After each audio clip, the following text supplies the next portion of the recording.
On then and focus in on another voice joining in. We've got Rahul Bhasin. He's a managing partner, Baring Private Equity Partners India, to talk about the lockdown impact on the macros as well as the markets. Thanks so much for taking time out. Rahul, just let's understand how you've looked at the kind of steps that have been taken with respect to, the attention that's required on the economic front by the government.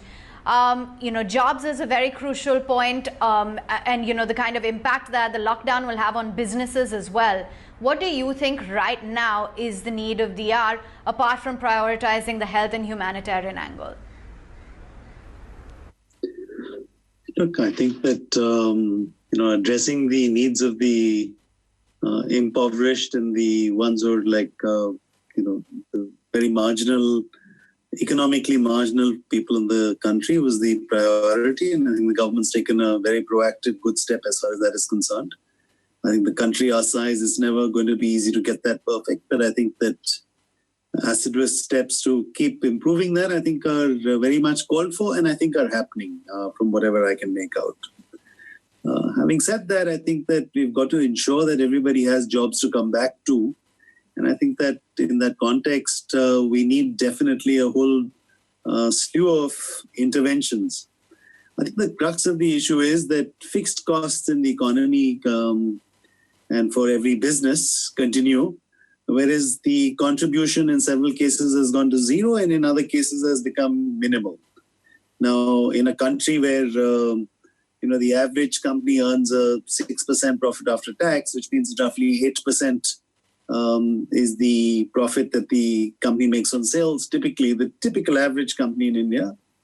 That means that if you have a 45-day lockout, then your contribution, the reduction in contribution effectively wipes out your profits for the year. And now that's at an average level, but for several who are below average in terms of profitability or who have far more capital intensive businesses, I think that wipes it out significantly more.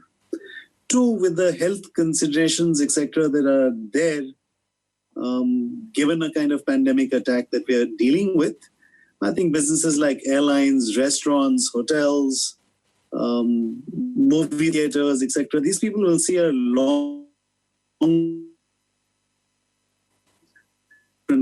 kind of intervention. I think that whether the government needs to offer a line of preference shares for these kinds of businesses or give them long-term financing, that's a different issue altogether.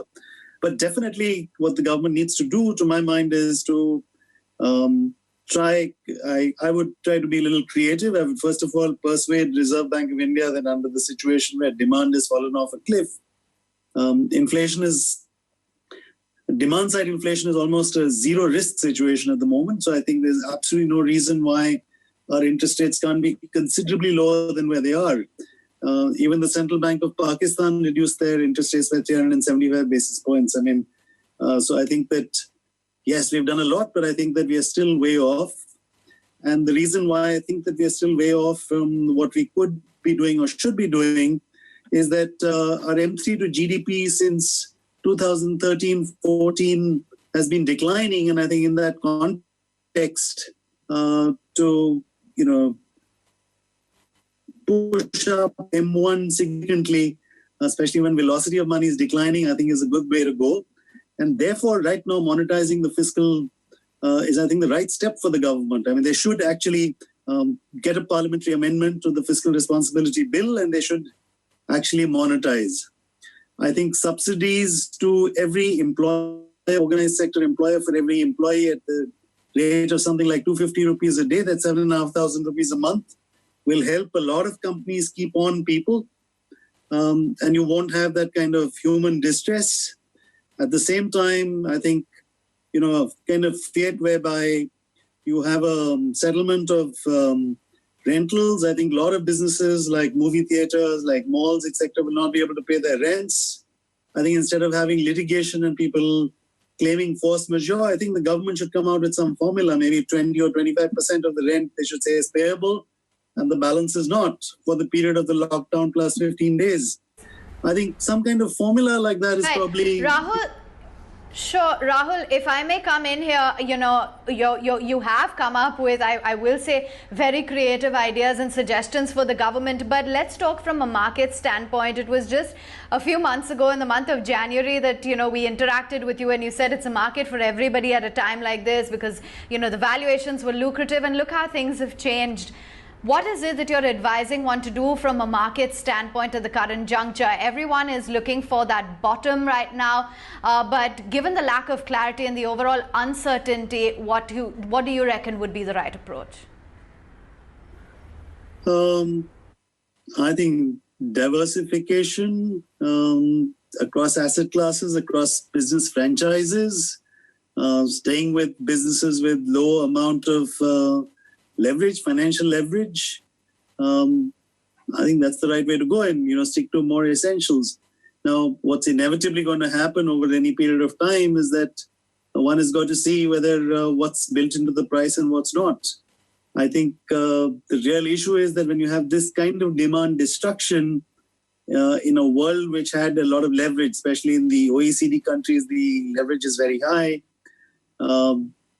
You have multiple scenarios which can play out. One is that defaults, bankruptcies go crazy, which has cascading impacts on capital markets around the world. The other is excess monetization and then resulting in inflation. And I think that second one is probably how the scenario will ultimately play out.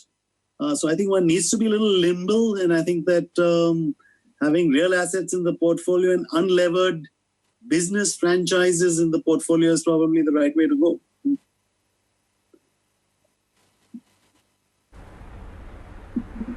Okay, fair enough. What about, your suggestions when it comes to the Reserve Bank? You believe there should be some sort of a refinancing window against the loans at about 5.5%. What sectors do you think are at immediate need for this? I think that, like I mentioned, all the sectors which have seen total demand destruction and are going to see demand destruction going forward. I think they need some kind of subsidized finance. I don't think the banks are in a position to take on that credit risk because their balance sheets are so weak. So I think the government will have to guarantee it and provide subsidized finance, whether it's through preference share structures or through simply backstopping 90% of the risk of those loans for the banks, so that the capital risk assignment that the banks will have to do against those loans will be close to zero. I think you need creative structures like that. You need even a lot of companies which owe money to the government, maybe like large telecom players, debt equity swaps may be the right way to go, because if companies go under, then reviving it is far more expensive. I think it's far better to take these preventive actions up front and to be proactive up front. I think that's the right sort of way to go for the government, for the regulator to intervene. And I think from market participants' perspective, I think caution, cash, some amount of gold, some amount of real assets, and unlevered strong franchises is the way to go.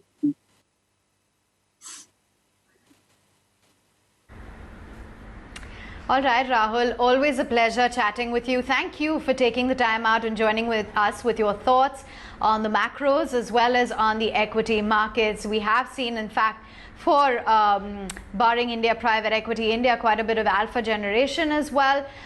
So that's the latest coming in from Rahul Bhasin.